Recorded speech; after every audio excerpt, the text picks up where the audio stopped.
The weird shit happened right after I turned 21. I have this friend named Steve who's a few years older than me. We first met at a Boy Scout camping trip when I had just started 7th grade and he was in his senior year of high school. And whether he was teaching me to tie knots and impress girls or buying me beer and cigarettes, I saw him as something of a big brother. I worshipped the man and followed him around like a lost puppy. In a lot of ways, I still do. Whenever we had downtime away from school and work, he'd load up his pickup truck with a tarp, some rope, 2 fishing poles, and a shotgun, and we'd head up into the mountains together, spending our days living off the land and our nights getting wasted out of our minds on PBR and bad weed, while Steve ranted about women, the government, aliens, religion, and the true nature of reality in the universe. The man had a lot of funny ideas.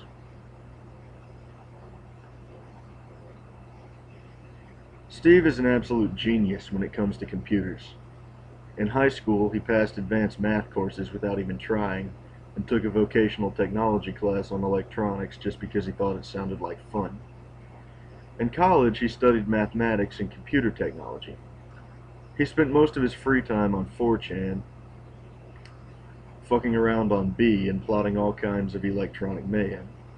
His parents wanted him to work at Apple or Google or some other big company, but he always said that his dream was to join the army and become the ultimate white hat. About halfway through college, though, Steve switched most of his classes to liberal arts and ended up with a degree in cultural anthropology. And nobody could guess why, and he wasn't talking, not even to me. When I was about to turn 21, he was in grad school and getting ready to take a trip to Mongolia.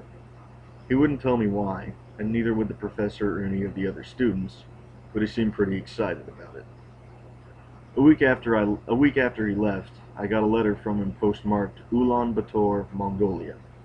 This is what it said. Hey bro, I'm sorry I won't be there for your birthday. I wanted to hit up the bar with you and have one hell of a great party with my #1 bro, but this trip is really important for my degree. I'm going to learn a lot out here, I can already tell. I'm making it up to you. You'll get your birthday present in the mail in a week or 2, and believe me, it is pretty crazy. When I get back, we'll sit down and talk about it, legally, over a nice big bottle of Jameson. Sound good? 93, Steve.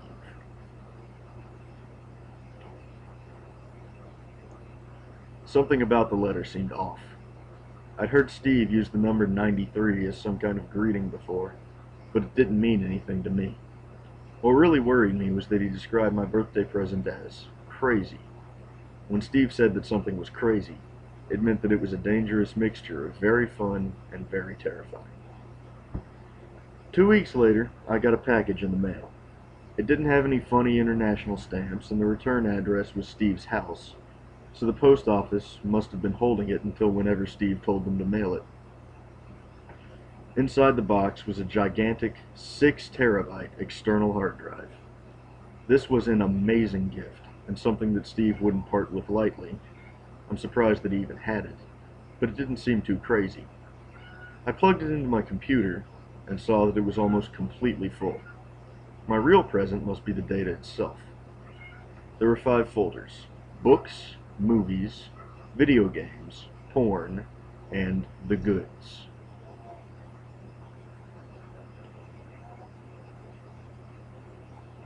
The books folder contained the biggest Kindle library I'd ever seen. It took me a hot minute to scroll all the way to the bottom of the author list, which was truly massive, and there were a few PDF files all titled with the letters TM, a few random numbers, and the words classified top secret. I did a quick Google search and surmised that TM stood for technical manual, and that these PDFs were military. I decided I'd ask Steve about them later, and I didn't open them. The movies folder was pretty vanilla in comparison to the other 4, containing a truly impressive collection of movies and television shows, some very old and very obscure. Video games was more of a treat.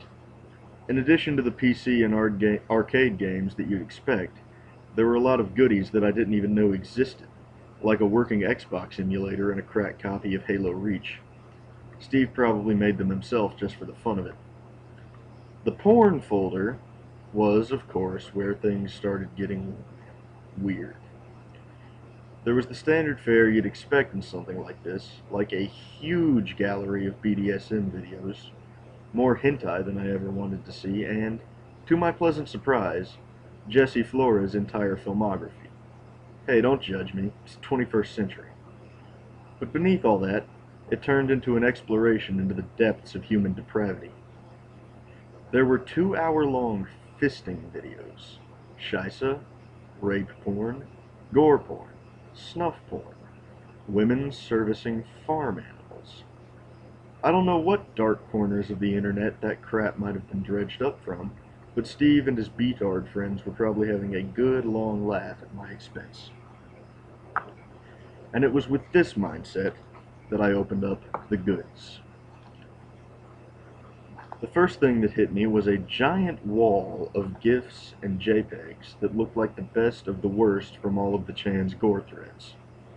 There were a bunch of pictures of corpses that I thought at first were crime scene photos, but looked very unprofessional and shaky. They must have been taken by the murderer himself. Below those was a barely breathing.exe and a Barbie.avi. The names resonated with me somehow. I knew I'd heard Steve mention them, but I couldn't place them. Below that, a bunch of PDF files and Word documents. One truly massive one was titled The Complete Works of Aleister Crowley. One simply said Zombies, and the rest of the titles were all something to do with chaos magic. And at the very bottom was another folder titled Do You Believe in Ghosts? It contained 9 AVI files, each about an hour long. Google told me that Do You Believe in Ghosts was a TV miniseries from a few years back. It got high ratings and great reviews, but the funding fell through right after its release. Only 7 episodes were ever made, and only 3 of those ever saw screen time. It looked interesting, so I sat down to give it a watch.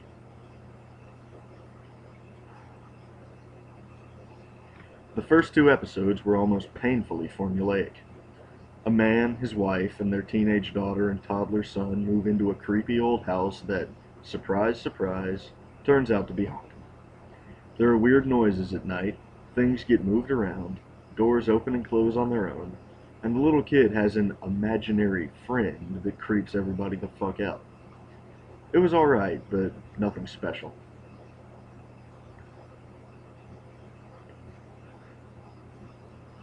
Episode 3, on the other hand, was a little weirder. The story stayed the course and was pretty predictable, but in some scenes, hidden in the background, was an old homeless-looking guy holding a sign. It reminded me of Rorschach without his mask in The Watchmen. The sign was a chunk of plywood that said, "It's starting soon." In episode 4, the story didn't change at all, but things got a lot more brutal. Corpses were mutilated and posed in strange ways. There was this creepy old man ghost following the teenage daughter around, and he raped her mother. It wasn't shown on screen or anything, but it was heavily implied. At the very end of the episode, there was a shot of a forest, and half hidden in the trees was the bum from episode 3. His sign said, "Keep your eyes open, kid." The video ended, and my refrigerator's compressor clicked on. That's nothing out of the ordinary. It happens every day right around this time, but the sudden noise spooked me. It was pretty late at this point, so I shut off my laptop and went to bed. I stayed awake most of the night, too spooked to sleep, thinking about that show. It felt like there was some kind of pattern that I wasn't noticing. I woke up the next morning and immediately sat down to watch episode 5. I don't know why. It just felt like the thing to do. The story got really dark. The old man ghost was following the teenage daughter around, taunting her about her mother, and she still thought it was a real dude and told the cops, but of course they didn't find anything and think she's lying. There's been a rash of child murders, and the parents are worried about their toddler son, and of course some of the examples of these murders, which are very brutal, are shown on screen. It's set a month or 2 after the previous episode, and now the mom is pregnant even though she's on the pill. It was all very unnerving, more than any of the previous episodes. The very last scene was of the dad getting in his car and driving someplace. As he goes down the road, the weird old hobo steps out from behind some bushes and starts waving. I realized after a few seconds that he wasn't waving at the car. He was waving at the camera. Right before the credits rolled, "We've Only Just Begun" by the Carpenters started playing on the car radio.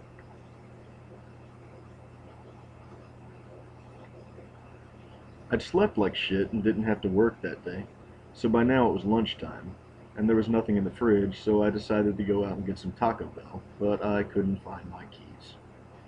I always put them in the same place. There's even a clean circle in the dust on the table where I put them. I looked all over the house, under the couch cushions, in the pockets of all my pants, and couldn't find them. I finally did find the keys on top of the fridge, up against the wall. Now, the top of the fridge is right at the edge of my fingertips, and the gap between the top of the fridge and the ceiling is about 4 inches, and it's covered in dust and dead bugs. There is no fucking way I could have absent-mindedly left my keys up there. I pick them up, look at them, and say out loud, "How the fuck did you guys get up there?" And then the refrigerator's compressor clicked on. Naturally, I was pretty spooked. I've never believed in anything supernatural, never even been scared by the ghost stories that Steve tells, and he tells some damn good ones, but this was a little much. I hopped in my truck and went out to lunch, and after Taco Bell I stopped by the supermarket and picked up a big case of cheap beer and 2 bottles of Wild Turkey.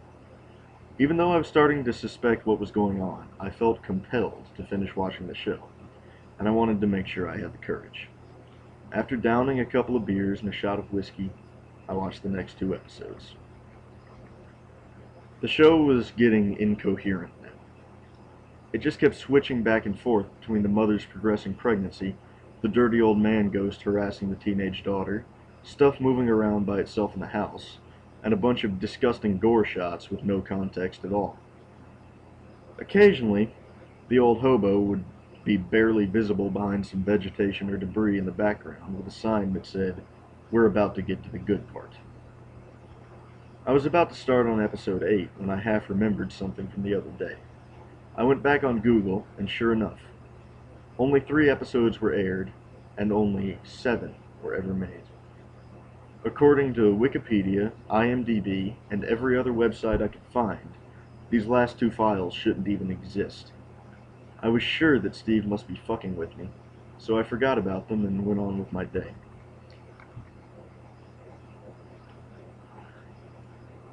That night was weird.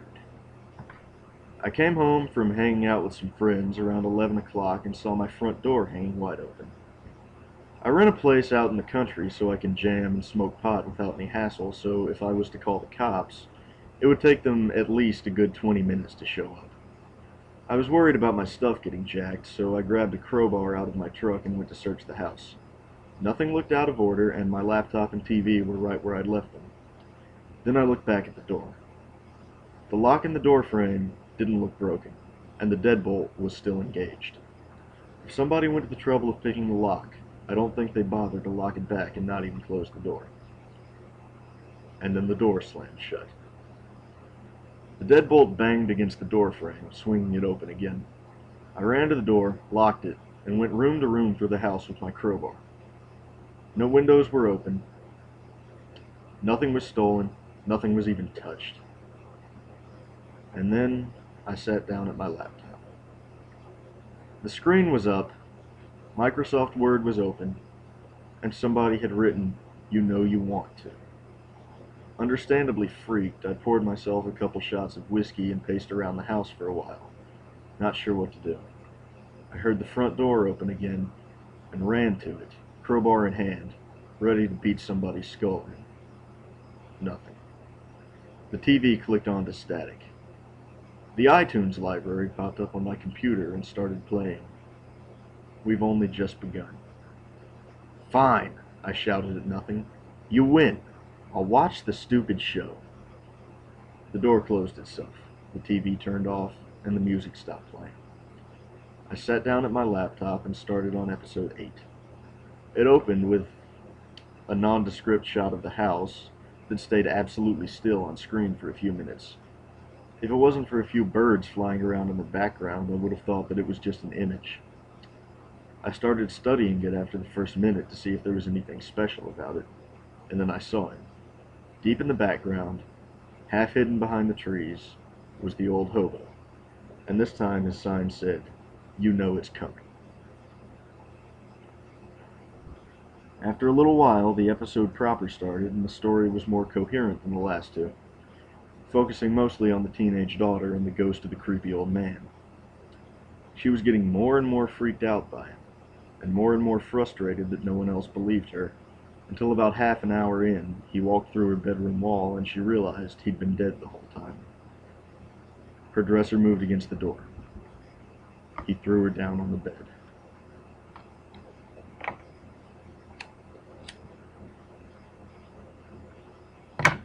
The final half hour of that episode was nothing but the most brutal rape scene you could possibly imagine.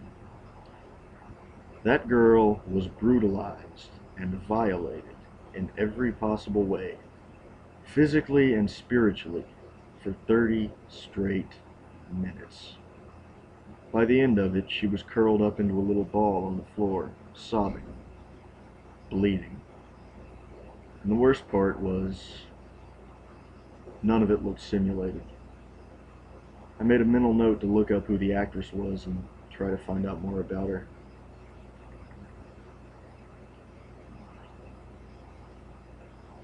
The camera panned to the window and soared out to close the episode of the film with another shot of the house.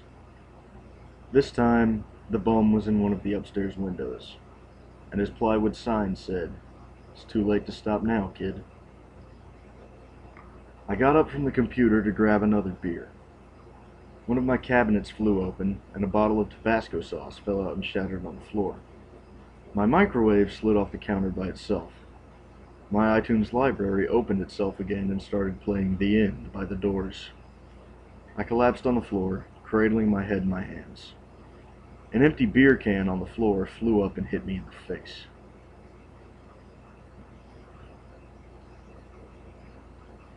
I stood up, pointed the crowbar at where the can had been, and shouted, "Fuck off! I'm not watching the next one. I don't care what you do to me now. Whatever happens after that episode is going to be worse. I know it.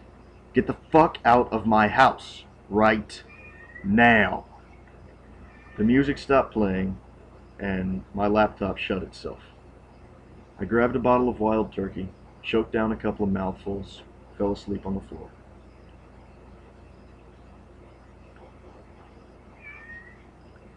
When I woke up the next day, around noon, my phone was lying next to me, and there was a text from Steve. "Just touched down in New York. I'll be back in town in a few hours. You enjoy your birthday present?" I texted back, "What the fuck did I watch?" There was a pause of about 10 minutes before he texted back, "How many episodes did you watch?" 8 of the 9. Seriously, what the fuck was that? Another pause, this time about 15 minutes. That's as far as I got. You told it to leave and it left, didn't you? Dude, I know you know something. Start talking. There's something in that show, man. Something intelligent. And something that wants attention. Playing the file summons it somehow. And what you summon you can banish. But it gets more powerful with each episode. I'm too scared and too smart to watch episode 9, but I know someday I'm going to give in to my curiosity. It never really leaves you, bro. It follows you around, waiting to be summoned again. Steve, I'm fucking confused. So was I. He rolled into town later that night and we met for drinks. I wanted to talk more about the show, but when I brought it up, he got this faraway look in his eyes and changed the subject.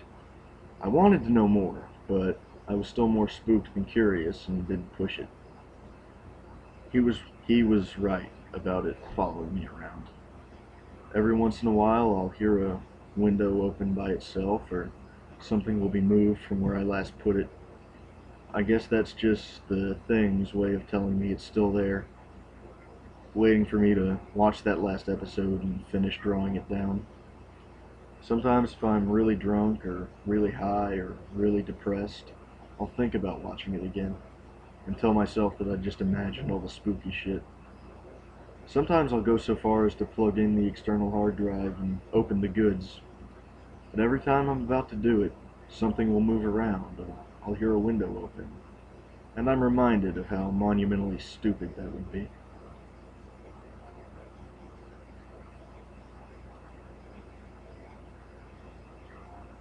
All of this happened about 6 months ago.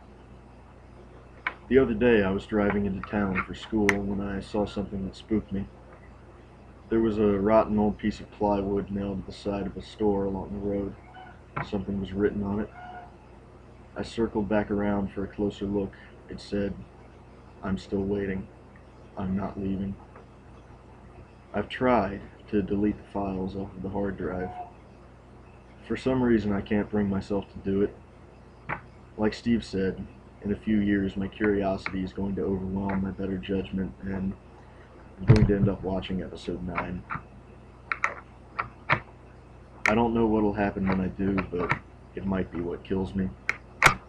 I'll fight it for as long as I can, but it's not going anywhere. It's still waiting. It's not leaving.